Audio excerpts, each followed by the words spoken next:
su'aalaha ayaan toos insha Allah ta'ala ugu gudageli doonaa su'aasha ugu horeysa waxa soo qoray walaal dabada jooga waxa uu leeyahay nidar ayaan galay inaan 3 cisho soomo iyadoo aanan wali 3 cisho soomin ayaa bishii Ramadaan ay soo gashay marka Ramadaantii kadib dhowr cisho ayaan soomay buu leeyahay oo aan bilaabay marka waxaan horsoomayaa buu leeyahay 3dii nidarka ahaa mise waxaan horsoomayaa qalihii Ramadaan wuxuu leeyahay qalla la igu yeeshay dabeetana maqalihii baan soomayaa mise nidarkii baan horeysiinayaa su'aasha labaad gabadha soo qortay waxay leedahay sheekh rubadka ayaa inta badan xanuuna waqtiga Ramadaantii horena waxa la igu lahaa 15 cisho oo ma aanan soomin markastoon israahdo soonna xanuunkaas uu igu yimaadaa dhakhtarradina waxay ii sheegeen inaan negative ahay oo aan waxba la igu lahayn waxba aanay haynin marka 5 cishaan 15kii ka soomay 10 ka soo haray fiidyo ma bixin karaa bay leedahay su'aasha saddexaad waxa uu leeyahay sheekh wadna xanuun ayaan leeyahay marka aniga oo sooman hadii wadnuhu yahay xanuuno miyaan afuraya dhinaca kale waxa uu leeyahay maalmaha kamid aniga oo sooman ayaan dhacay dabeetana ardaydii jaamacadda ila dhiganaysay ogeyn inaan soomanahay ayaa waxa ay siiyeen biyo marka miyay iga jabinaysaa soonkaygii buu leeyahay su'aasha afraad gabadhan waxay leedahay sheekh waxaan ahay gabadh uur leh waana ilmihii koobaad oo ugu bayaanahay ilmuhuna waa 7 bilood sida awgeed kursi ayaan ku tukadaa bay leedahay culayska ilmahaas awgii marka ilaahay ka raali hada sheekh diintu maxay arrinkaasi ka qabtaa su'aasha ugu dambaysa waxay leeyahay saa'ilkani waxa aan maqlay in marka la ducaysanayo aan la raacin karin ereyga insha Allah marka maxay tahay talow sababtu qofku isagoo ducaysanaya ma oran kara ilaahu waxa isi insha Allah بسم الله الرحمن الرحيم الحمد لله رب العالمين والثناء لله والصلاة والسلام على رسول الله وعلى آله وأصحابه وسلم تسليما أما بعد سؤال شهراء نذرك يا رمضان كيف له الرئيسينية رمضان بله الرئيسينية وقت كان عبادتنا وعبادة مضيقة وليست موسعة ما هم وقت يدو وحول بأقبل كره صومك كليه بشهر رمضان يقبل يسا ورمضان شهر رمضان الذي أنزل فيه القرآن القاسي آخر ذي لها وحده فمن شهد منكم الشهر فليصم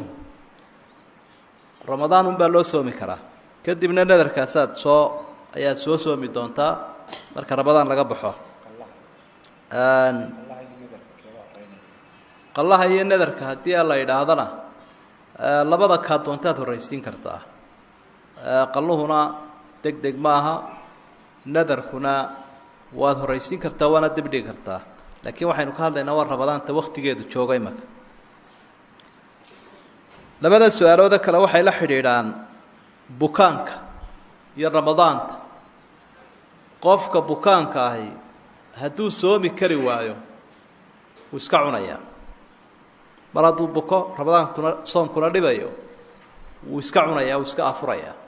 sida quraanka ba ilaahay uu ku cadeeyay subhanahu wa ta'ala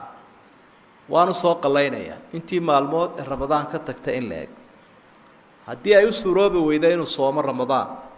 qalihiina u suuroobi waayo cudurka daraadi raashin buu bixinaya maalintii walba 1 kiilo 30 cisho 30 kiilo 29 cisho 29 kiilo saasuu wadaya marka bukaan la rajaynayo inuu ka bogsado iyo bukaanaan la rajaynayn inuu ka bogsado labadaas baa loo kala qaadaa ka xanuunkaagu yahayna adiga sheegi ama rubadku ha ku xanuunayo ama wadnuhu ha ku xanuunayo labadan mid baad galaysa adiga iyo dhakhtarku marka isla eegtaan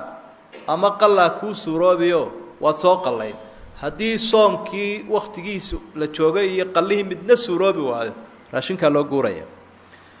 qofku haduu ku tukan kari waayo fadhiga ama uur halahaado ama jilbuha xanuunaya ama dhibaato hayso wuu iskaga tukan karaa fadhiga nabi maxamed alayhi salaatu wasalaam imraan ibn husayn asxaabiga la yiraahdo uu jawaabayo sara jooga ku tukab dad kari wayda fadhiga dad kari wayda chief fattaqullaha mastada'tu adiga waxba ha karanaynin kolba sidii aad kari kartaa ilaahay ku caabudaysa laguna kalifi maayo ducada iyo mashii'ada la isma raaciyo ilaahay waxa isti haddaad doonto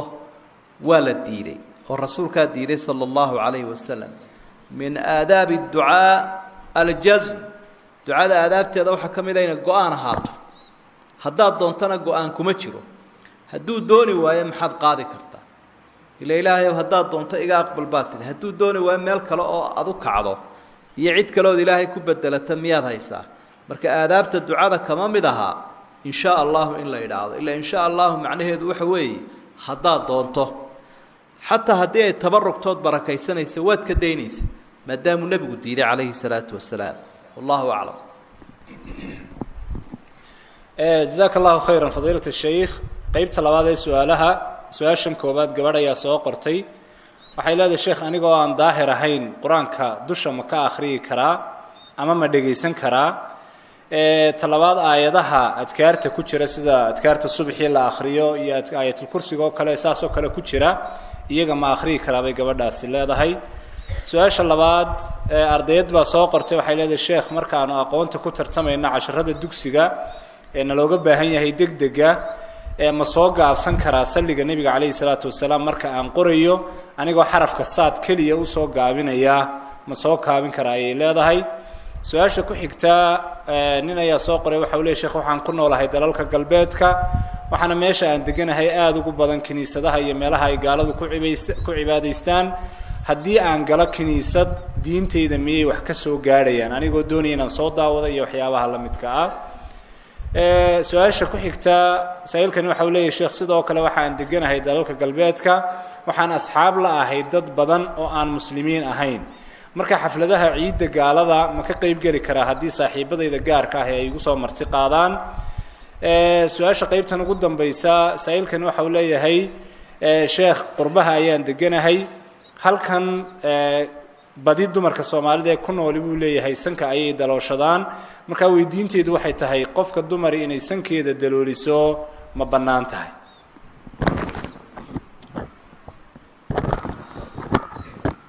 bismi اllahi الرaحmaan الraحiim alxamdu lilah ruuxa dumari markaanay daahir ahayn ama qofkuba dee uu jinaabo qabo mas'ala khilaafiya weeye waa masale ay culimadu isku khilaafeen qur'aanka kariimka inuu akhriyi kara iyo in kale laakina jumhuur culamaa calaa khilaafi culimadu intooda badani waxay qabaan calaa an laa yaqra' inaanu qofkii qur-aankii akhriyin kitaabkiina taabanin sidaa daraaddeed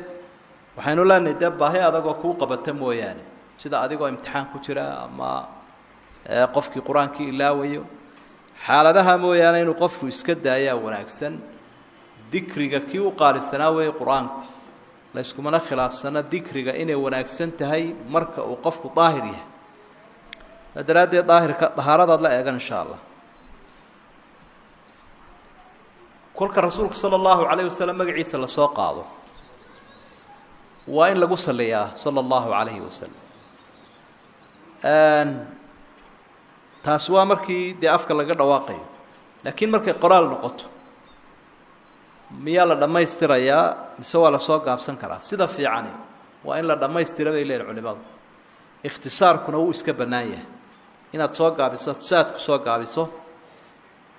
siduu imaamu axmed samayn jiray raximah ullah laakiin waxaa ka fiican in la dhammaystiro kaniisadda inaad iska daysaa wanaagsan haddaad gelaysana dadka ku jira inaad hanuunisood waxu sheegto ayuunbaad u geli kartaa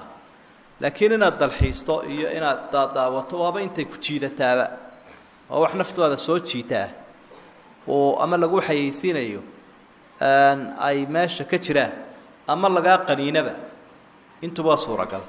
marka inaad iska daysoona tegin ayaa wanaagsan ama aan diintaadu laakiin waxba noqon mayso kole haddaanu qofku gaaloobin oo aanu ku tukanayn diintiisu waxba noqon mayso laakiin daawashadeedu sax maaha inaad iska dayso weeye inaad ciidaha gaalada kala qayb gasho iyo inaad la saaxiibto gaalkii labadubana waxay kuu jiidi karaan gaalnimo xaaraan weeye ciidaha gaalnimada in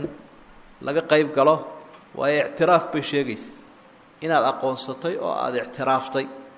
wax baatil ah shay baatila oo aan jirin inaad ictiraaftood aqoonsatay ayay sheegaysa marka inaad iskaga bereti noqoto wey sidaa daraaddeed baa culimaduna aada uga digi jireen waidaa maruu bilagwi maruu kiraama wixii xun markay soo maraan way dhaafaan ee kama qayb qaataan iyo wixii bilaa macno ah wax macsiyaana iska daabaan qofka gaalkaa la saaxiibistiisuna khatar bay leedahay rasuulku sala allahu calayhi wasalam waxa uu leeyay almaru calaa diini khaliilih falyandur axadukum man yukhaalib qofku diinta saaxiibkii buu haystaaye qof walooba ka fiirsa cidaad la saaxiibayso dhibcuu kugu dhibqinayaa marka dambe wixii sucaadi bay kula noqonaya inaad raacdaana waa laga yaabaaba sankoo la dalooshada ma bannaana waayo wejiga wuxuu diiday nebigu in lagu ciyaaro xataa xoolahan laga sunti karin dadkuna inuu dalooshado iska daa marka waa dhaqamada hinduuska iyo hindida bariga ee dabcaabudka ah soomaaliduna wixii arkaanba waxay isaga qaataan inuu yahay ilbaxnimo walow gaalnimoba ha ahaadee saa daraaddeed la daloolin maayo waa inay dumarku ka fogaadaan oo iska ilaaliyaan wallahu aclam jazaaka allahu khayran fadiilat asheikh qeybta ugu dambeysa ee su-aalaha su-aal baa jirtay maalmahan soo noqnoqonaysay oo maalintii sabtida waxaa dhacday in eedaankii salaada maqhrib dadka qaar ay eedaameen wakti ka horeeya waktigii ay ahayd in la eedaamo sidaa awgeedna dad badani ay ku qaldameen oo ay markaa ku afureen markaa sheekh dadkii afuray soonkoodii muxuu noqonayaa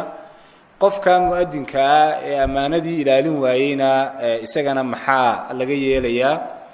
su-aasha ku xigta gabadh baa soo qortay waxay leedahay sheekh hooyadii waxay ii bixisay yurub aniguna markii aan ogaaday in waddamada gaalada magacaa la yidhaahdo waan iska bedelay oo hodan ayaan la baxay reerkii markaa aan ka dhashay waxa aan u sheegay inay iga daayaan magacaas markaan la joogo waxay inta badan iigu yeedhaan bay tiri hodan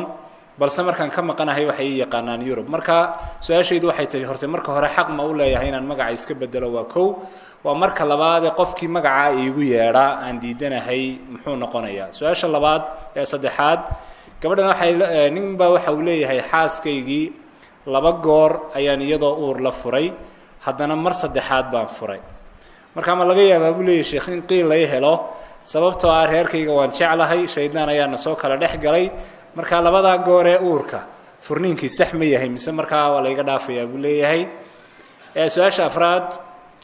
gabadh ayaa waxay leedahay fadiilat sheekh nin baanu muddo dheer sheekaysanaynay markii dambena wuxuu igu yihi waxba gacanta kuma hayo ee aynu ismeherxadno oo aynu si hoose isu sii mehersanno kadibna markii la gaadhay wakti ee aan ku idhi dee reerihii aynu sheegno wuxuu igu yidhi runtii anugu kumaan odhan sheeg ee qarsoodigaasaynu ku wadaynaa raggaygii markaan u sheegayna wuxuu ku yidhi anu gabadhaa garanba maayo sidaa awgeed waxay leedahay maadaama oo dee meher dhacay miyaan ninkii meher ku leeyahay furiinna ma ka dalban karaa su-aasha ugu dambaysaa gabadhana waxay leedahay sheekh waxaan ahay gabadh shaqaale caafimaada waxaana ka shaqeeyaa cusbitaalada mid ka mid ah dadka aan u shaqeeyo waxaa ka mid a bay leedahay rag marka haddii anigoo weyse qabaa nin aan u shaqaynayo ama aan dhiiggiisa cabirayo gacantiisa aan taabto weysadu ma iga jabaysaa sidoo kalena hooyo umulaysaa haddii aan caawiyo anigoo golofis xidhan oo dhiiggeedii soo gaadho sida oo kale weysadii ma iga jabaysaa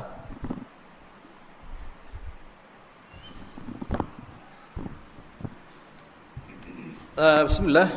الحمد لله مغربك مغربك هدي وقتgiisii laga horeysiyo afurkana waqtigiisii laga horeysiyo labaduba waa qalle salaadii maqrib waqtigeedii aan la gaarin oo la tukaday waa qalle maalinka isagoo aan dhamaystirmin qoraxdu soo jeeda la cunayna waa qalle qofka adaamay iyadoo waqtigii la gaarinna de waa dambiile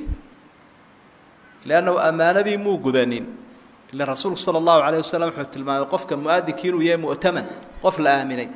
مركب وحبو خيامي وخاين خيامة دينات بالسماء قف كنا هدو خيامة السماء حر ولا أما أبا المرن ولا عقاب أيقول لي فوضى إنها يستون بكمة فوضى بين عيب بدن بينها يستا هي النظام حماضه حاجة دين تنوى كمل مركب وهالريبة فوضى واحد كتفتا قفان مسؤولية دين قاضي كريم ولا دي بيو أذانك أحكامتي ما يقبل الله يا كنت مين أذانك أحكامتي سك بدن ما قرنايو إمام نما ما قرنايو غير هبل باللوجو دي مساجك دينو غير هبل ويري يوم مركب قاضي وكاكو يري القرعة دي سوت شهادة أذاني marka masaajidada dadka ama imaam looga dhigaya ama muadin looga dhigaya ka dhisayna uu ku dambaabaya cid aan helayn haduu u dhiibo kanina haduu dadkii afuriyo waa ku dambaabay in la daba galo oo lala xisaabtamo oo meeshii laga eriyana way si aanu dib ugu noqonin waana dhacdaa taasina waxa keenaya inay soo noqnoqoto waa wax qabad la'aanta jihooyinka ay khusayso ama cidda masaajidka ka mas'uula ama wasaaradii ka mas'uulhaydoo waajibkoodii gudan waayay ayaa kalifaya dadkuna way soo qalaynayaan inantaa sheegtay in Yurub loo dhan jiray iska bedeshay way ku hagaagsantay magac kasto xun qofku iska bedeli karaa sidoo rasuulkuba uga bedelay sallallahu alayhi wasallam rag iyo dumarba asxaabtiis wixii magaciisa uu garan waayay uu ka bedeli jiray nabigu qofkuna isaga xaq u la magaciisa inuu bedelo dadku hadii ay kugu yeedhaan de way fiicayn haday kugu yeedhi waana way qaldayn waliba magaca diidayso ama xun hadii lagu yeedhana qaybaha xanta ayay ka mid noqonaysa dhikru alghibatu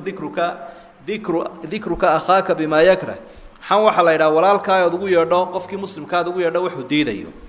marka adigu doorkaaga waad qaadatay iyagana kula talin ka daayaan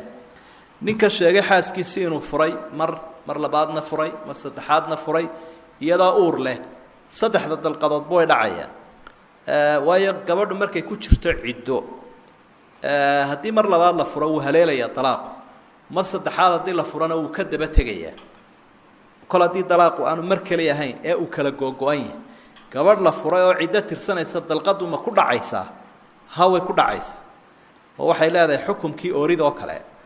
marka way ka dhamaadeen bay ka dhigantay saddexda dalqadoodba gabadha sheegaysa inay iyada iyo ninku ismeher xadeen meerka la xaday ma jiro laakiin haddana marka aad doonayso inaad nin kala guursato ama ka madax banaanaato laabudda min waraqati tafriiq warqad idin kala kaxaysaa waa inay jirto ama isagu ku qoro ama qaadigu ku qoro laakiin iskama guursan karaysid ila waxaan marka horeba guur baad u aaminsanid waana ku wada socoteen meher waad ku yeelanaysaa haddii uu wax ku magacaabay ama galma jirto inantaa kale sheegaysa inay u shaqeynayso iyadoo fiilka caafimaadka ama caafimaadka ka shaqeynaysa ragga u shaqeynayso ee ragga taataabanayso waxa ku fiican dumarku inaad ka shaqeyso ragga waxaad ka shaqeyn kartaa haddii la waayay rag kale u shaqeeya innagana waa la helayaa oo way badan tahay in iyadoo la heli karayo ninka u shaqeeya inay hablo loo diro waa isxariifinta waxay ka mid tahay iyo maaragtay gaalo ku dayashadii xasay ka mid tahay iyadoo inamadii neeraska halkan joogan ayaa hablo neeras ragga loo diraya inamadiina dumar baa loo diraya taasi sax ma aha waa qalad waana gaf weeye qofku kolka uu qof kale ka ajnabiya ama cawradiisu ka xaraanta eegi karaa waa marka jinsigiisii loo waayo su-aasheeda kale ah haddii aan taabto xubinkaa tarankee qofkii aan ka dhalinaya anoo golofis gashan waysadu miyay iga buraysaa maya kol haddaad golofiskii gashan tahay oo wax kaa xiga kaama burayso wallahu aclam jazaaka allahu khayran intaasaynu kusoo gabagabaynaynaa su-aalihii maanta oo sheekh maxamed sheekh cumar diri inooga jawaabay ilaahay subxana wa tacaala miisaanka xasanaadka ha u saaro ciddii su-aal haysaa waxaan ka codsan lahayn waqtiga maqhribka inta ka horeysa inay imaamka runtii soo gaadhsiiyaan sidaa iyo kulanka berri ayaynu markaa ku kulmi doonaa wassalaamu calaykum waraxmat